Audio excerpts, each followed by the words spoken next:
pessoal, tudo bem com vocês? Eu espero que sim. Eu sou a professora Sara e no vídeo de hoje a gente vai falar sobre Rembrandt. Mas antes de começar esse vídeo, você deixa o seu like se você gosta desse tipo de conteúdo, se inscreve no canal, ativa o sininho. Agora a gente tem uma novidade muito legal aqui no canal, que é o Apoie-se. Através do Apoie-se, você faz com que o canal continue produzindo esse tipo de conteúdo. Então, se você gosta do canal, se você gosta do que a gente faz, não deixe de contribuir e tornar um membro aqui do canal através do Apoie-se. O link está aqui embaixo. O nome completo dele era Rembrandt Rameson van Rijn. O nome está aqui embaixo porque eu não falo holandês. Ele nasceu em 15 de julho de 1606 na cidade de Leyden, nos Países Baixos, atual Holanda. Ele era o oitavo de 9 filhos. Através dos relatos, a gente sabe que seu pai era um moleiro, ou seja, uma pessoa que trabalha como proprietário de moinhos, e que era uma profissão bem comum na Holanda naquele período, no século XVII, e muito rentável, tanto que ele era de uma família abastada. Através dos documentos, a gente sabe que ele teve desde a infância já o contato com o latim, sabia ler e escrever, e em 1602, aos 13 anos, o seu nome aparece pela primeira vez num arquivo da Universidade de Leiden. Essa universidade ele ficou matriculado como um estudante de literatura. Apesar dele não ter concluído o curso, ido até o final, ele ficou um período lá e estudou. E nesse mesmo período, de 1620, ele ingressa no ateliê de Jacob Isaacs, que era um pintor católico.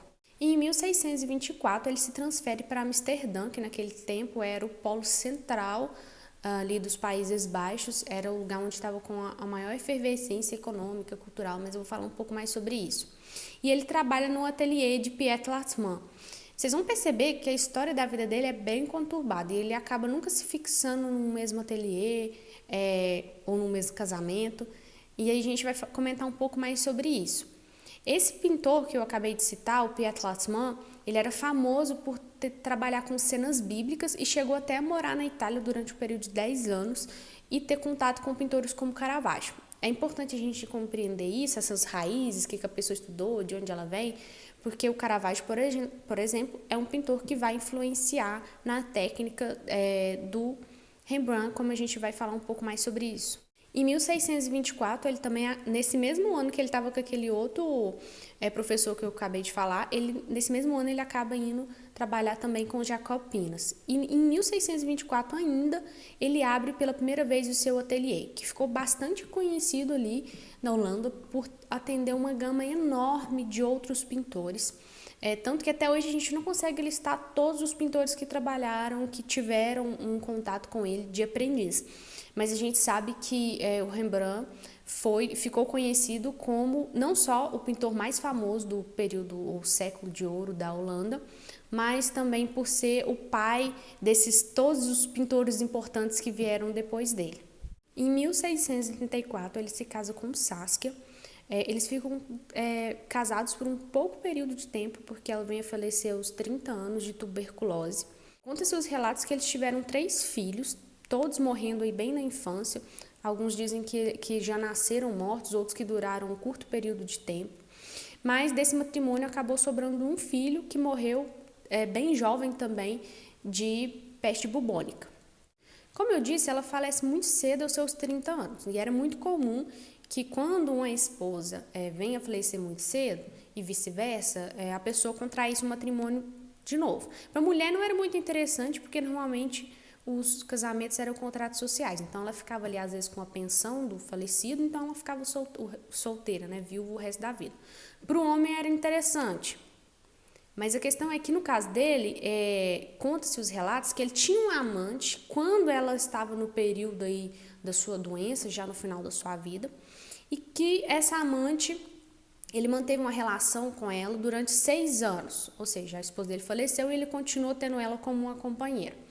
Ela cuidou do seu filho, que ele teve com a sua esposa anterior, e depois desses 6 anos, eles acabaram se separando e ele conheceu uma outra pessoa. Vocês vão entender porque eu estou contando essa história, que isso é muito importante. Essa outra pessoa que ele conheceu, eu vou começar a dar nome aos personagens para não ficar muito confuso. Essa que ficou conhecida como sua primeira amante era Gertrude Dix. Ela teve esse envolvimento com Rembrandt e ela acabou processando ele juridicamente pelo fato dele ter prometido a ela algumas joias, algo relacionado a questões financeiras. Ela levou isso, por isso que a gente tem relatos sobre esse problema que se deu na vida de Rembrandt. E esse processo judicial que ela levou contra ele durou um tempo e ele acabou resolvendo isso através de um acordo em que ele passou algumas coisas para ela, mas não foi até o final, ninguém foi condenado. Só que anos depois ele acabou se vingando, né, da Gertrude Dirks, e ele juntou uma série de pessoas para serem testemunhas para poder testemunhar contra ela em relação à sua moral duvidosa. Então, eles relataram que, na verdade, ela não era uma mulher digna, e isso é muito importante, a moral da mulher, a imagem que ela passa para a sociedade, porque isso pode definir a sua vida, né? A pessoa pode ser morta, dependendo do escândalo que isso acontecer, a sua vida financeira, tudo pode ser arruinado. Para a mulher, é 20 vezes mais difícil que para o homem. Claro que isso refletiu no homem também, como refletiu no próprio Rembrandt, como eu vou explicar para vocês. Então, ele se vinga dela, ela vai presa por essa moral duvidosa e ela fica presa durante 5 anos, prisão de Gouda, e nessa prisão depois a gente não tem mais relatos sobre ela, só que ela ficou por lá. Provavelmente pode ter até morrido em decorrência dessa prisão, porque a gente sabe que as prisões eram lugares inóspitos, e esse lugar não era só uma prisão, era uma espécie de sanatório. Depois disso, ele acaba conhecendo uma nova mulher, que dizem que foi um dos motivos dele ter terminado com essa Gertz, que é a Hendrix Stoffs. Ele fica com essa mulher até o final da sua vida, porém, ela não se torna legalmente a sua esposa. E isso, juntando com o escândalo anterior na justiça, acaba levando a uma denúncia ao tribunal eclesiástico da época, né? E essa denúncia faz com que venha a público que ele estava morando com uma concubina. Não era nem a questão dele estar com uma mulher, porque a mulher, se ela vive com um homem, né, casado com ele, logo eles já deduzem que ela é uma concubina, uma prostituta, duvidam da moral dela. Porém, isso afetou o Rembrandt também e ele perdeu a maioria das suas encomendas oficiais. Ou seja, não era só um mecena ali, uma pessoa que quer um retrato, eram as encomendas oficiais que normalmente são o que é mais rentável para o pintor. E a partir daí a sua vida entrou só em derrocadas e esse foi um dos principais motivos que levou aí a questão da sua falência. Claro que a gente tem que pensar que não foi a única coisa que fez com que ele fosse aí a chegar ao que chegou à vida dele, que ele acabou falido, e a gente sabe disso porque ele assinou um documento declarando falência. O Rembrandt, ele tinha um estilo de vida muito ostentativo, ele colecionava muitas coisas, principalmente louça japonesa, que era o auge naquele período na Holanda. A Holanda tinha um comércio muito forte com o Japão e ele tinha muito de colecionar obras de arte, armaduras medievais, e ele gostava de ter esse estilo ostentativo. Só que a renda dele não era equiparada ao que ele ganhava com as suas encomendas. Então, ter um interrompimento dessas encomendas só fez com que ele caísse mais em dívidas. Ele chegou a vender muitos bens deles, mas não adiantou, e no final da sua vida, já sem aí, praticamente ninguém da sua família, só uma única filha sobreviveu, que foi a filha que ele teve com essa última companheira dele. Ele acabou sem nada, sem bens, apenas com dívidas no seu nome. Gente, eu só enfoquei nessa questão de amante, de quem ficou com quem, essa coisa assim, meio de novela, porque foi interessante para entender como que isso aconteceu com ele e também porque a gente tem documentação, né, dos processos de como isso se deu. Porque muitos artistas que às vezes eu apresento aqui, existe toda uma aura em volta da vida amorosa deles. Leonardo da Vinci, Rafael, o Goya, que eu fiz um vídeo dele recentemente. A gente sabe muito de casos de amante, de esposa, mas muito gira em torno da especulação. Então, se não tem um documento, não tem por que reafirmar e alimentar esse tipo de argumento. Agora, como esse caso era importante, eu acho que é importante frisar, mas muito cuidado com esses tipos de especulação, porque a não ser que a sua pesquisa seja exatamente sobre isso, ou que você vai trabalhar com a bibliografia, não tem por que você aprofundar nesse tipo de pequeneza, porque isso às vezes cria um tipo de imagem sobre o pintor ou sobre a figura histórica que não tem muita relevância. Rembrandt era fascinado pela autorrepresentação, pelo retrato. Estima-se que a sua figura é vista em pelo menos 30 gravuras, 12 desenhos e mais de 40 pinturas. Os seus estudos, eles são muito penetrantes na própria fisionomia. Não são encomendados nem destinados a mecenas. Ele faz isso simplesmente para ele mantinha esses autorretratos na casa dele.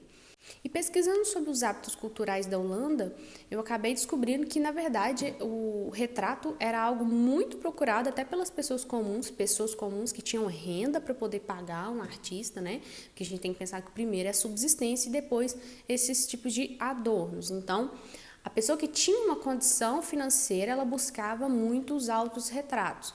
E como isso estava muito incutido na cultura e ele era um pintor, a gente espera isso mesmo, né? E diz que ele era muito vaidoso, que ele se representasse. Como eu falei antes, o Rembrandt ele viveu no período ali do chamado século de ouro, que é um período de complexa vitalidade. Ela assinala muito o apogeu material, cultural e espiritual da burguesia mercantil e financeira da Holanda. Após terem se libertado do domínio espanhol, os holandeses se lançaram no mar, a qual eles já haviam conquistado o próprio território de seu país. Então, assim, eles já tinham conquistado e eles começaram a explorar o mundo.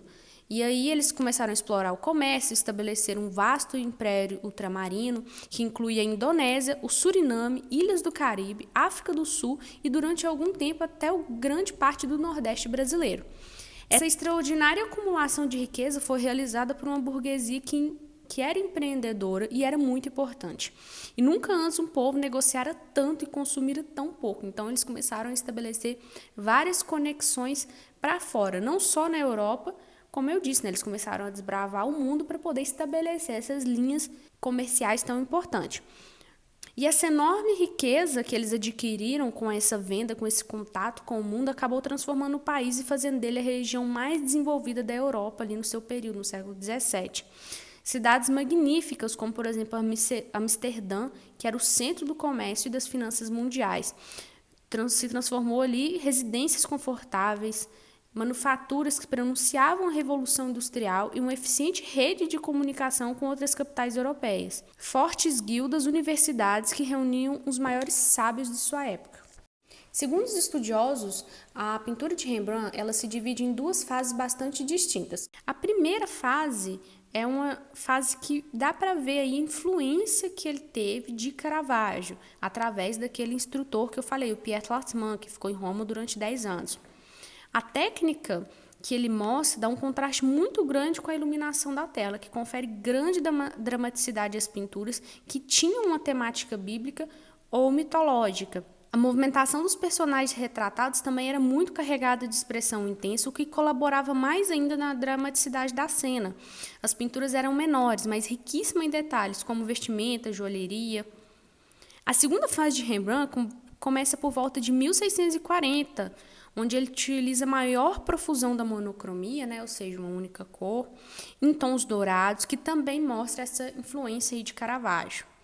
Mas o Caravaggio não foi a única influência de Rembrandt, ele também se influenciou por Leonardo da Vinci pela técnica chiaroscuros, que é uma técnica de justaposição muito forte entre a luz e a sombra, cujo resultado final é um efeito impressionante.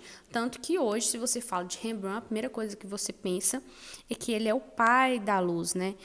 Os efeitos de luz que criam e formam o espaço e a cor se subordina, né? Daí ser chamado de mestre de luz e sombra. A profundidade de seu quadro é muito intensa e toca muito o observador. E cada vez mais a técnica dele, com o passar do tempo, se acabou se aproximando muito de grandes mestres, como por exemplo o próprio Tiziano. Então, a gama de influência dele se estende muito, principalmente para o lado ali italiano. Então, nesse período de Rembrandt, a plasticidade, as cores do nu pouco interessavam para os holandeses. O único tipo humano que merecia atenção é o cidadão, o homem, o seu traje verdadeiro, sua presença cotidiana. Sob esse aspecto, é importante a gente ver que tem uma ruptura total com a Renascença, especialmente com a Itália, com o qual, no entanto, se aprendeu muito. Porém, existe essa ruptura aí nas obras desses artistas, principalmente do Rembrandt, que é quem a gente está tratando aqui. A alegoria, a mitologia, o símbolo e os procedimentos ditos acadêmicos desempenharam na pintura holandesa um papel muito secundário, muitas vezes nulo, porque o interessante para eles, como eu falei, era a representação do cidadão, né, do homem comum, e não focar muito nessa questão mitológica e sacro. Não quer dizer que não aconteceu, como vocês vão ver aí nessas obras, ele tratou sim de temas mitológicos, tratou sim de temas sacros, mas não era a temática central aí, levando em conta as outras demais pinturas que ele tratou de temáticas comuns. Rembrandt pintou praticamente 3 temas distintos: os autorretratos, os temas sacros e pinturas de grupos. Quando eu falei que o Rembrandt era holandês e ele tinha muito essa questão do autorretrato, eu não sei se vocês linkaram a outra pessoa também, o Van Gogh, que eu já fiz um vídeo sobre ele. O Van Gogh foi um grande admirador de Rembrandt e chegou a escrever em cartas sobre essa admiração. Rembrandt nunca tratou a luz de outra forma. A escuridão da noite é a sua forma.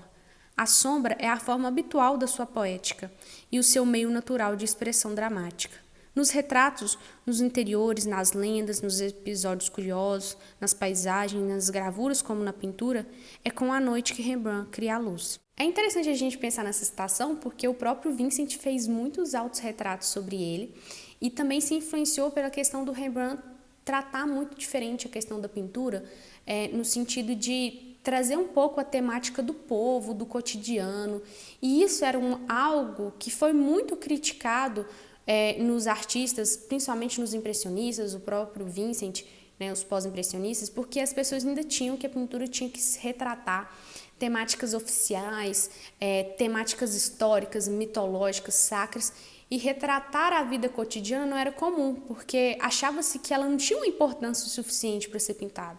Então, você retratar um camponês, você retratar uma pessoa que seja, a não ser que fosse os autorretratos, não era interessante. A pintura era vista para algo como reis e essas outras temáticas que giram em torno do sacro, do mitológico. O historiador Arnold Hauser, sobre Rembrandt, diz o seguinte: o tema da sua arte é, principalmente, tudo aquilo que é de propriedade do indivíduo, da família, da comunidade, da nação. O quarto e a entrada da casa e o canil, a cidade e os arredores, a paisagem nativa e o lugarejo libertado e resgatado. Mas também o próprio indivíduo, o conjunto familiar, o grupo corporativo, a associação dos artesãos, de tal forma que, quanto mais um tema for imediato, evidente e cotidiano, maior é o seu valor para a arte. Talvez uma cultura conservadora jamais tivesse permitido que um artista do seu calibre se encontrasse afirmação. Mas, uma vez encontrada tal afirmação, isso lhe permitiria se sustentar, talvez até melhor do que a Holanda burguesa e liberal, que lhe permitiu se desenvolver livremente, mas o despedaçou quando ele não se deixou dobrar. Os pesquisadores afirmam que o Rembrandt tinha uma péssima relação com seus mecenas, e isso inclusive foi documentado, por questões de processo, quando você vai contratar o trabalho de um artista, isso é feito sob forma contratual. 3 coisas foram assinaladas sobre essas reclamações em relação ao Rembrandt. A primeira é pelos tempos excessivos de pose. Então ele colocava uma pessoa lá e demorava horas e horas, e isso incomodava muitas pessoas que contratavam o seu serviço. E a partir de 1640, acentuou muito a questão da demora de entregas de encomenda. E isso é muito prejudicial para o artista, porque como era feito sob o contrato, isso poderia gerar multas, cancelamentos de encomenda. A terceira era a falta de decoro das representações. Então, tinha uma forma de você fazer um autorretrato, ou trabalhar com temas mitológicos, o que for. Tem sempre uma estrutura que o artista está, de certa forma, subordinado. E com Rembrandt não era diferente. E claro que ele fugia desses padrões, onde, de certa forma, ele tentava fugir, mas isso gerou muitas queixas por parte dos mecenas. Em 4 de outubro de 1669, Rembrandt veio a falecer, falido, como eu já falei com você, já tinha dado esse spoiler. Apesar dele ter vindo dessa condição de vida abastada, sua esposa tem uma posição social importante na sociedade e condições de vida, ele acabou no final da sua vida, antes de declarar a falência oficialmente, que foi registrado, o que supostamente ajudou ele em 1656 a tentar fazer um acordo com os tribunais para evitar essa falência, vender as suas raridades.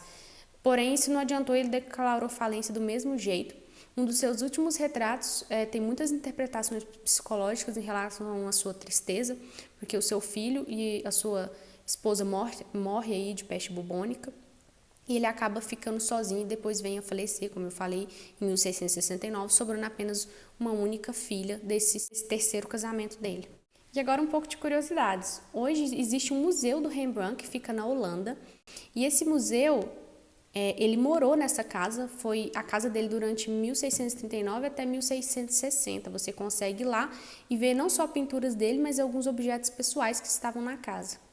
Uma outra curiosidade muito interessante que eu achei de Rembrandt foi uma carta publicada em 2003 por Margaret Livingstone, que é uma professora de neurobiologia de Harvard Medical School, que sugere que Rembrandt era estrábico, que ele sofria de uma alteração esterópsia, que é uma impossibilidade ou uma dificuldade da pessoa enxergar a tridimensionalidade. Essa conclusão foi através de 36 autorretratos. Por não poder formar essa visão binocular, como chama a pesquisadora, uma visão binocular normal de uma pessoa que não tem o estrabismo, seu cérebro automaticamente mudava a visão apenas para um olho, e ela percebeu isso através desses autorretratos dele. E essa forma de pintar dele, segundo a pesquisadora, não impediu de pintar grandes obras de arte. Ao contrário, isso ajudou, porque aí acabou que a pintura dele tinha uma maneira mais puxada para o bidimensionalismo e não para o tridimensionalismo, que era o mais comum e foi tão endeusado no Renascimento. Eu vou deixar para vocês aqui embaixo as referências que eu utilizei para fazer o vídeo. Um dos livros que eu utilizei foi esse aqui da Abril Coleções. Já falei várias vezes sobre ele aqui. Não mudou muito, tem as análises de pintura, a biografia no início. O outro livro que eu utilizei, eu já tinha comentado, mas eu acho que eu não tinha mostrado para vocês aqui, que é esse A Holanda no Tempo de Rembrandt. Eu acho ele muito interessante, ele é tipo assim, a Bíblia quando você vai estudar temas culturais relacionados à Holanda, porque esse autor, ele vai desde as questões culturais da Holanda a questões econômicas, então ele faz um apanhado bem geral, focando mais na cultura, roupas, comidas, questões sociais, como que se davam os casamentos, como que um rapaz cortejava a moça. É um trabalho muito bom e me ajudou a entrar dentro desse imaginário do período holandês. Então, se você gostou desse vídeo, já compartilha ele com seus amigos, sua família, seu grupo de WhatsApp. Deixa o like se você gostou desse vídeo também, se inscreve no canal, ativa o sininho e não deixe de participar do Apoie-se e ajudar o canal a crescer, ok? Beijo e até a próxima!